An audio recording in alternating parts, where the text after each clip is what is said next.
Souss-Massa is a taster of the desert. Nestled in the dunes, this reserve is home to a mythical beast from the Sahara, one that has now disappeared from the wild, the scimitar oryx.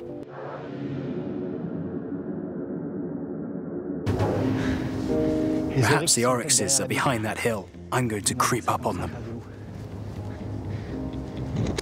Amazing. I'm standing beside one of the rarest antelopes in the world, the scimitar oryx. It's beautiful, a work of art. This species of oryx is in real danger of extinction. It's amazing to see one. I'm observing its behavior. I'm acting like a predator, so it's a bit anxious. They don't like people creeping up on them and staring at them. Hunted through the ages by Saharan tribes for their meat and their skins, scimitar oryxes, with horns of up to 1.5 meters long, were even kept as pets in ancient Egypt, as a sign of prestige. I hope this oryx will one day leave this reserve and be free to roam the Sahara once again.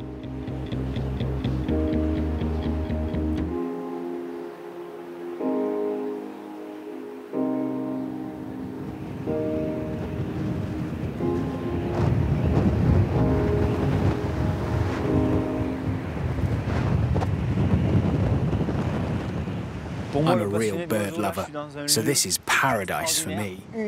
This is the only colony left in the world of this iconic species, the bald ibis.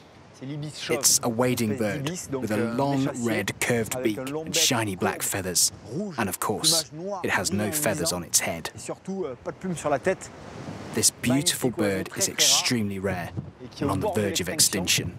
This is its last bastion in the wild, and it's so exciting for me to be standing on the coast of Morocco, above the world's last colony of bald ibises. Incredible. This bodes well for the rest of my trip. It's a fine example of the many endangered species here, which are on the brink of the abyss, literally and figuratively. It's such a tragedy.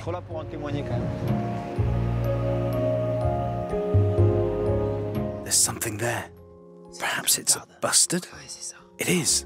Amazing. It's the natural prey of the peregrine falcon. I've never seen one before. The bustard is so rare now due to hunting. There's a plan to reintroduce them to Morocco because they're on the verge of extinction.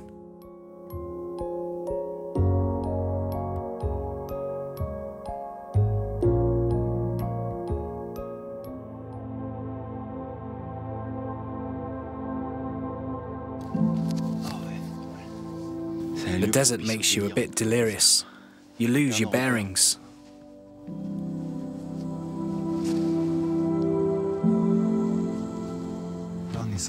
We're in the southeast of Morocco, close to the border with Algeria, quite far from Marrakesh. We're southwest of Marrakesh and east of Agadir. Our trek across the desert starts here. This is the final human outpost of the world's biggest desert. My fingers are freezing. That's the paradox of the desert. It's freezing cold at night, especially in winter, and boiling hot in the daytime, and always dry. An area is said to be arid if it gets less than 100 millimeters of rain a year. There are even hyper-arid areas further south, which get less than 5 millimeters. Let's see what this desert has to offer in terms of wildlife.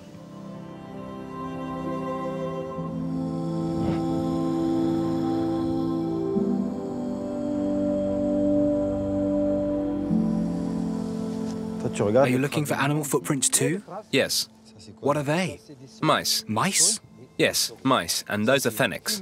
Those are fennecs. Yes, and those are beetles. Are Berbers animal lovers? Yes. We are especially close to dromedaries. If we see a dromedary rolling in the sand, well, that means that it's going to rain. The dromedary really is your animal. There's a bird calling to us. The freshwater attracts desert sparrows, the odd, elegant, white-crowned wheatear, often found on their own, and the more gregarious trumpeter finches with their blood-red beaks. These birds travel far and wide for a drink.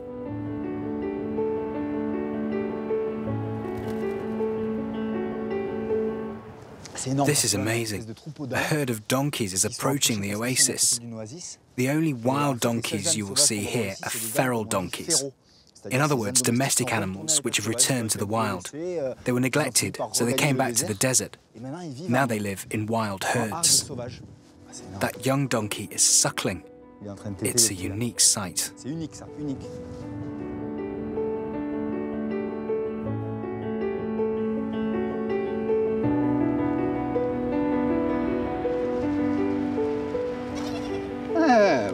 The goats roam from oasis to oasis, from rock to rock. They seem to enjoy being in the desert, despite the harsh landscape and extreme heat.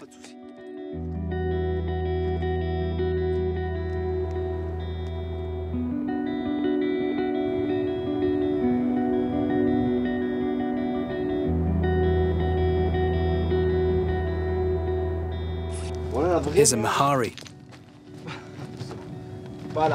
Careful. It's a type of dromedary. They come from Algeria. They are herbivores and they feed on acacia trees, thanks to their long necks, a bit like giraffes. They are the only large mammals living in the Sahara Desert.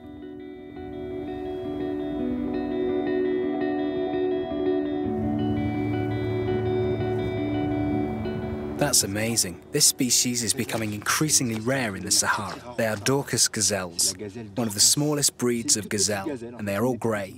They have tear pits in the corner of their eyes stretching down to their snout. The stripes make them look as if they're wearing masks. They're happy in this habitat, but they're in decline. Why? Because of desertification.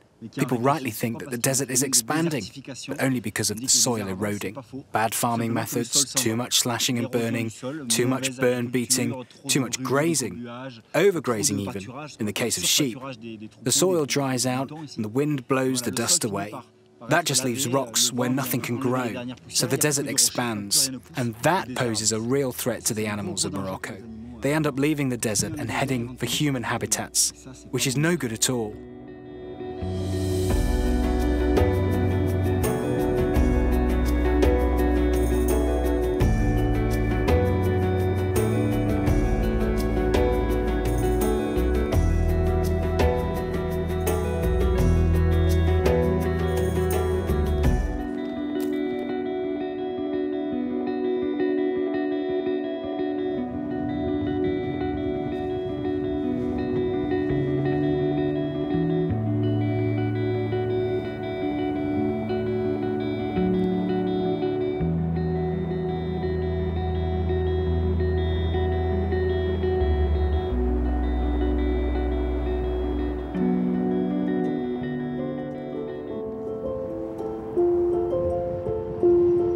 When people think of deserts, they think of sand dunes.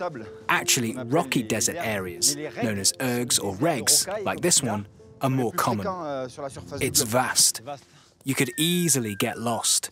In order to survive in this environment, the plants must put down roots away from the light, even under rocks. When you lift up the rocks, you see things like this. Darkling beetles are experts at adapting to the desert. These tiny bumps on their wing cases capture tiny droplets of water from the ocean mist.